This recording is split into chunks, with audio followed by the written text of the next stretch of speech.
හයි කොහොමද? අපේ ආච්චි අම්මා අම්බරැල් එකක් හදලා තිබ්බා. ඒක මාරම රසයි, මාර සැරයි. අපේ ආච්චි අම්මගේ අම්බරැල් වලට ඉතින් ගහන්න අම්බරැල් එකක් නැහැ.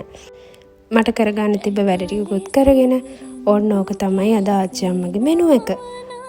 මම වගේ මෙහෙම කාටුන් බලන තව පොඩි වැඩිහිටියෝ ඉන්නවද? ආරක්ෂාව තකා මාත් ආච්චි අම්මත් එක්ක ගොර කහන්ටින් ගියා.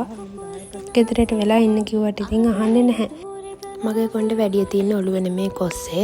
මටත් වැඩි උමනාවක් අපේ ආච්චි අම්මට තමයි මගේ කොණ්ඩේ හොඳට හදාගන්න තියෙන්නේ. ඒ නිසා මීටි කීම එක එකව ගානවා ඉතින් ඔළුවේ. ඊට පස්සේ නාලා තේ එකක් බීලා මම ওই ෆාතිමා කෙනෙක් වෙලා ඉන්නේ. ඊට පස්සේ කාලා ඔයාලගේ ෆේවරිට් කාටුන් එක මොකක්ද කියලා කමෙන්ට් එකක් දාගෙන යන්න. ආච්චි අම්මට හැමදාම කොල කැඳ බොන්න බල කරන නිසා මම අද ආච්චි අම්මට කාටුන් බලන්න බල කරා.